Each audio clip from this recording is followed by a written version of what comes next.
నమస్తే, welcome to great Andhra. మనతో పాటు ఉన్నారు సీనియర్ పొలిటికల్ అనలిస్ట్ జిఆర్ మహర్షి గారు. నమస్తే సార్. నమస్తే అమ్మా. సార్, నిన్న మాజీ ముఖ్యమంత్రి కిరణ్ కుమార్ రెడ్డి గారు చిత్తూరు జిల్లాలో కావచ్చు, లేకపోతే మామూలుగా వైసీపీలో కూడా ఒక కీలక పాత్ర పోషించే పెద్దిరెడ్డి రామచంద్రారెడ్డి గారు ఎప్పుడో ఒక 20 ఏళ్ల క్రితం ఆయన కాళ్ళు పట్టుకున్నారని ఒక వ్యాఖ్య చేశారు. మీరు చిత్తూరు జిల్లాలో చాలా సీనియర్ జర్నలిస్ట్గా చాలా కాలం ఉన్నారు కాబట్టి మీరు దీని గురించి ఏమంటారు? మీ విశ్లేషణ ఏంటి? కిరణ్ కుమార్ రెడ్డి గారు ఎప్పుడో 27 ఏళ్ల క్రితం ఏదో జరిగిందని ఇప్పుడు మాట్లాడుతున్నారు. కానీ పెద్దిరెడ్డి రామచంద్రారెడ్డి గారి రాజకీయం కానీ, ఆయన వ్యవహార శైలి కానీ, ఆయన ఎలా ఉంటారో చూసిన వాళ్ళు ఎవరైనా సరే అది ఏమీ నమ్మశక్యంగా అనిపించే వ్యాఖ్యలాగా అనిపించడం లేదు. ఎందుకంటారా, రామచంద్రారెడ్డి గారు ఎప్పుడు ఫైటింగ్ తత్వం అయింది. ఏదైనా ఘర్షణ వస్తే, రాజకీయాల్లో ఘర్షణ వస్తే ఫైట్ చేస్తారే తప్ప లొంగిపోయి ఈయన చెప్పినట్టుగా కాళ్ళు పట్టుకున్నాడు అనేది చాలా హాస్యాస్పదమైన వ్యాఖ్యగా ఉంది. అది ఎందుకు ఉందంటారా, కిరణ్ కుమార్ రెడ్డి గారు రామచంద్రారెడ్డి గారి సమకాలికలు. ఆయన 1997లోనేమో డీసీసీ అధ్యక్షుడు అయ్యారు చిత్తూరు జిల్లాలో. డీసీసీ అధ్యక్షుడు అవ్వడానికి కిరణ్ కుమార్ రెడ్డి గారు చేసిన హెల్ప్ ఏమీ లేదు. ఎందుకంటే అప్పుడు హైదరాబాదులో కీలకమైన పీసీసీ నాయకులు డిసైడ్ చేసేవాళ్ళు. అప్పుడు తెలుగుదేశం గవర్నమెంట్ ఉంది. ఎన్టీఆర్ గారు గెలిచిన తర్వాత చంద్రబాబు గారు ముఖ్యమంత్రి నడుస్తున్నటువంటి జమానా అది. ఈ జమానాలో పీసీసీ కీలకంగా ఉన్నటువంటి ఇక్కడ వాళ్ళు డీసీసీ అధ్యక్షుడిని డిసైడ్ చేస్తారే తప్ప కిరణ్ కుమార్ రెడ్డి గారు ఆ జిల్లాలో డీసీసీ అధ్యక్షుడిని డిసైడ్ చేసే ఫ్యాక్టర్గా ఎప్పుడూ లేరు. పైగా పెద్దిరెడ్డి రామచంద్రారెడ్డి గారు డీసీసీ అధ్యక్షులైన కాలానికి కాంగ్రెస్లో విపరీతమైన ముఠాపోరు ఉంది. ఎందుకంటే సీకే బాబు గారు, చిత్తూరులో నాయకుడైనటువంటి సీకే బాబు గారు ఏమాత్రం సహకరించలేదు. పెద్దిరెడ్డి రామచంద్రారెడ్డి గారికి ఏమాత్రం సహకరించకుండా ఈయన డీసీసీ అధ్యక్షుడుగా ప్రమాణ స్వీకారం చేయడానికి గాంధీ భవన్ వెళితే చిత్తూరులో ఈయన మీద దాడి చేయించారు. ఇరు వర్గాలు ఘర్షణ అయింది. అంటే పెద్దిరెడ్డి గారి రాజకీయం ఎప్పుడు ఘర్షణతో కూడుకొని ఉంటుందే తప్ప లొంగుబాటు దిశగా ఉండే మనిషి కాదు ఆయన. ఆయన ఒకసారి ఆయన ఒక సుదీర్ఘమైన ఒక 30 ఏళ్ల రాజకీయాన్ని చూస్తే మనము 30 ఏళ్ళే ఉంది, ఇంకా ఎక్కువే ఉంది ఆయన రాజకీయ జీవితం. దాదాపు 40 ఏళ్ల వరకు ఉంది ఆయన రాజకీయ జీవితాన్ని తీసుకుంటే. ఈ 40 ఏళ్ల రాజకీయ జీవితంలో ఆయన ఇలా ఏదో లొంగిపోయి ఇలా చేస్తాడనేదైతే చిత్తూరు జిల్లాలో కాదు, ఎక్కడ కూడా ఆయన గురించి తెలిసిన వాళ్ళు ఎవరు నమ్మశక్యంగా లేదు. కానీ కిరణ్ కుమార్ రెడ్డి గారు ఎందుకు అలాంటి వ్యాఖ్య 27 ఏళ్ల క్రితం ఎప్పుడో జరిగింది తిరుపతి పద్మావతి గెస్ట్ హౌస్లో అనే వ్యాఖ్యని ఈరోజు ఎందుకు ఆయన బయటికి తీసి మాట్లాడుతున్నారంటే, రామచంద్రారెడ్డి గారు పదే పదే నువ్వు ఢిల్లీ కాళ్ళు పట్టుకొని నువ్వు ముఖ్యమంత్రి అయ్యావు, చిదంబరం కాళ్ళు పట్టుకొని ముఖ్యమంత్రి అయ్యావని విమర్శిస్తున్నాడు. కాబట్టి నేను ఇప్పుడు దీన్ని బయటికి తీయాల్సి వచ్చింది అని ఆయన అంటున్నారు. ఎందుకంటే ఒకవేళ రామచంద్రారెడ్డి గారు ఢిల్లీ కాళ్ళు పట్టుకొని ఈయన ముఖ్యమంత్రి అయ్యారు అంటే కూడా అది కూడా తప్పే. ఎందుకు తప్పు అంటే, ఢిల్లీ పెద్దల ఆశీర్వాదం లేకుండా కాంగ్రెస్ రాజకీయాలు అందరికీ తెలుసు కదా. ఢిల్లీ పెద్దల ఆశీర్వాదము లేదా ప్రాపకము, దానికి ఏ పేరైనా పెట్టండి, ఆశీస్సులు ఏ పేరైనా పెట్టండి, అది లేకుండా ఆంధ్రప్రదేశ్లో ముఖ్యమంత్రి అయిన వాళ్ళు ఎవరైనా ఉన్నారా? ఎవరు లేరు. కాబట్టి అది కామన్. అది హఠాత్తుగా రాజశేఖర రెడ్డి గారు చనిపోయారు, రోషయ్య గారు వచ్చారు. రోషయ్య గారు ఇక అప్పుడు తెలంగాణ ఉద్యమం అదంతా సీరియస్గా ఉండింది కాబట్టి దాన్ని హ్యాండిల్ చేయలేరేమో. ఈయనైతే రాయలసీమ వాసి, పైగా రెడ్డి కమ్యూనిటీ కాబట్టి ఈయన హ్యాండిల్ చేయగలరు అనుకొని ఆ రోజుల్లో ఇచ్చారు ముఖ్యమంత్రి. కానీ అక్కడ ఏమైందంటే పరిస్థితులు తారుమారైపోయాయి. కిరణ్ కుమార్ రెడ్డి గారు ఉమ్మడి ఆంధ్రప్రదేశ్ ఆఖరి ముఖ్యమంత్రిగా మిగిలిపోయారు.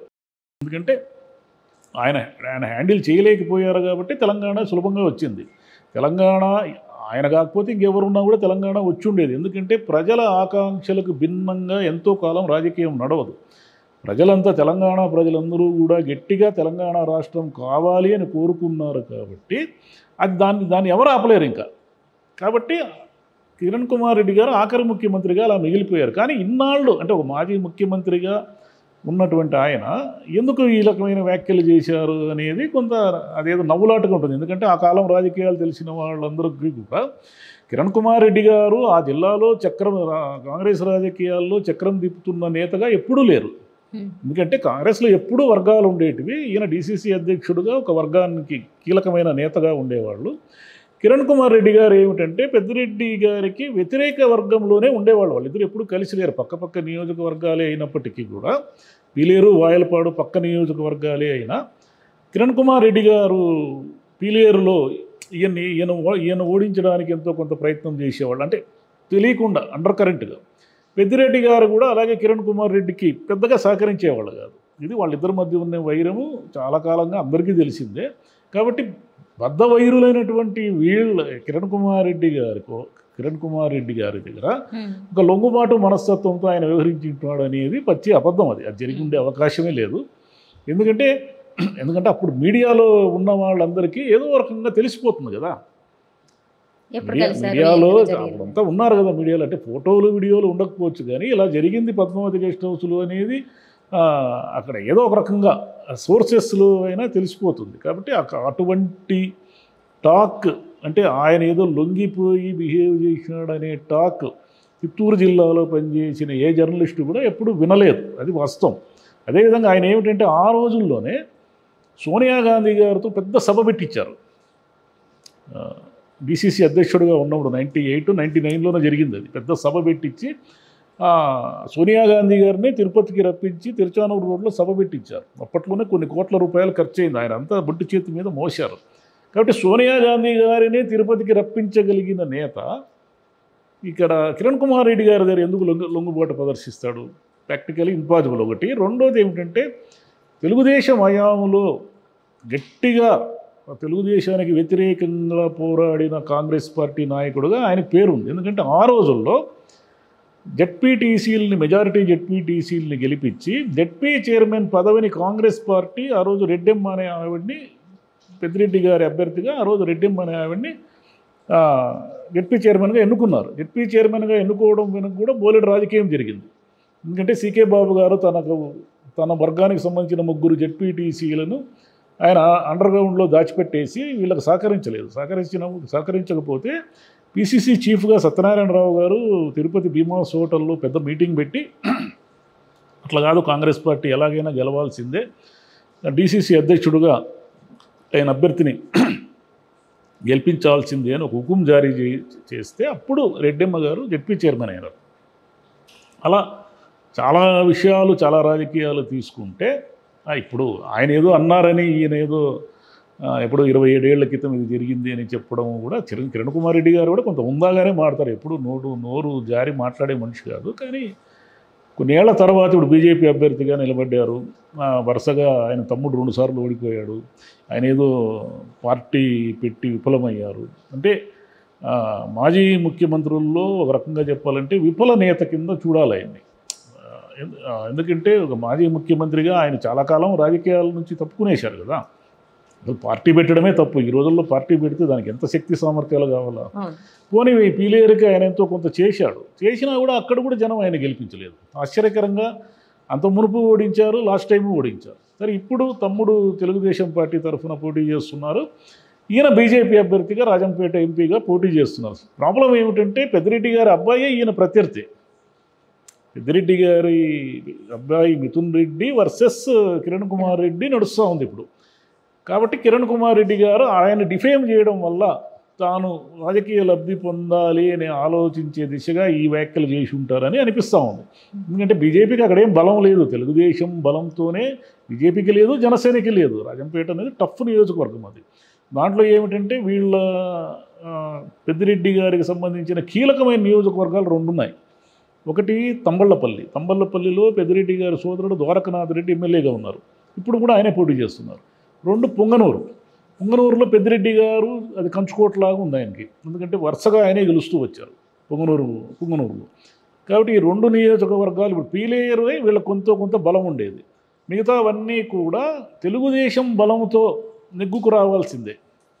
కాబట్టి బీజేపీకి అక్కడేం బలం లేదు. ముందు పురంధేశ్వరి గారు కూడా ఓడిపోయారు కదా మిథున్ రెడ్డి గారి చేతిలో అంత మునుపు. కాబట్టి కిరణ్ కుమార్ రెడ్డి గారు ఒక రకమైన ఫ్రస్ట్రేషన్తో ఆ రకంగా మాట్లాడి ఉంటారేమో. ఇంకా మనం ఏం చేయలేము దానికి. ఎందుకంటే ఒక వయసు దాటినాక ఎవరికైనా ఫ్రస్ట్రేషన్ వస్తుంది కదా. కాబట్టి ఊరికే ఇన్నేళ్ల తర్వాత దాన్ని ఏమంటారు, వ్యక్తిత్వ హననమో ఏదో అంటారే, అది చేయడం కరెక్ట్ కాదు. సరే, ఈయన కూడా ఢిల్లీ కాళ్ళు పట్టుకుని ముఖ్యమంత్రి అయ్యావు నువ్వు అనడం కూడా కరెక్ట్ కాదు. ఎందుకంటే అంటే రాజకీయాల్లో ఏది కరెక్ట్ ఏది తప్పు ఇష్టపడినాడు మాడడం అనేది రాజకీయ కల్చర్గా మారిపోయిన దశలో ఎవరికి వచ్చిన నోటికి ఎవరికి ఏమొస్తే ఆ విమర్శలు చేసుకుంటూ ఉంటారు. కానీ పెద్దిరెడ్డి గారి రాజకీయం చిత్తూరు జిల్లాలో బాగా తెలిసిన వాళ్ళు ఎవరైనా సరే ఆయన అలా అంటే తన సమకాలీకుడు తనని ఏ రకంగా కూడా అజమాయిషీ చేయలేనటువంటి కిరణ్ కుమార్ రెడ్డి దగ్గర అలాంటి లొంగుబాటు ప్రదర్శించారు అనేది ఎవరూ నమ్మరు. అది నమ్మే అవకాశం కూడా లేదు. ఈయన అన్నదైతే అధిష్టానం కాళ్ళు పట్టుకున్నారని, ఈయనేమో తన తన కాళ్ళు పట్టుకున్నారని ఈయన అంటున్నాడు. ఆయన ఏమంటున్నాడంటే నువ్వు ఢిల్లీ కాళ్ళు పట్టుకున్నావు అని అంటున్నారు. ఢిల్లీ కాళ్ళు పట్టుకోవడం అనే దాన్ని కొంత అర్థం చేసుకోవచ్చు మనం. ఎందుకంటే ఢిల్లీ ఇప్పుడు ఈయన నిజానికి ఈయనకేమీ బలం లేదు ఆ రోజుల్లో. హఠాత్తుగా అందరినీ ఆశ్చర్యపరిచే రీతిలో ఆయన ముఖ్యమంత్రిగా వచ్చారు చిదంబరం గారి స్నేహం వల్ల. అక్కడ ఉన్న వ్యాక్యూమ్ ఒకటి ఉంది. ఎందుకంటే పెద్ద నాయకుడు చనిపోయారు, రోషయ్య గారు కొంచెం పెద్దవారు వయసులో, ఆయన హ్యాండిల్ చేయలేకపోయినప్పుడు ఈయనైతే కొంత యువకుడు చేస్తాడు అనుకుని అప్పుడు నమ్మారు. అలా ఆయనకు అవకాశం వచ్చింది. కాబట్టి ఆయన ఫ్రస్ట్రేషన్ వల్ల ఏ ప్రయోజనం లేదు. ఎందుకంటే గెలుపు ఓటములు రేపు జనం నిర్ణయిస్తారు. ఇప్పుడు 27 ఏళ్ల క్రితం నువ్వు అది చేశావు ఇది చేశావు అని తవ్వుకోవడం వల్ల 27 ఏళ్ళు ఏమయ్యారు మీరు? 27 ఏళ్ళు మాట్లాడాల్సింట్రీ. ఆయన ఎప్పటి నుంచో తిడుతున్నాడు కదా మిమ్మల్ని. మరి ఇప్పుడు కొత్తగా నేను ఇన్నాళ్ళు గమ్మునే ఉన్నాను అనడం కూడా అది ఇప్పుడు ఇన్నాళ్ళు గమ్మున ఉన్నవాళ్ళు ఇంక మీదటి కూడా గమ్మునే ఉంటే బాగుండేది. అది టైం వేస్ట్ అంతే, పొలిటిక్స్.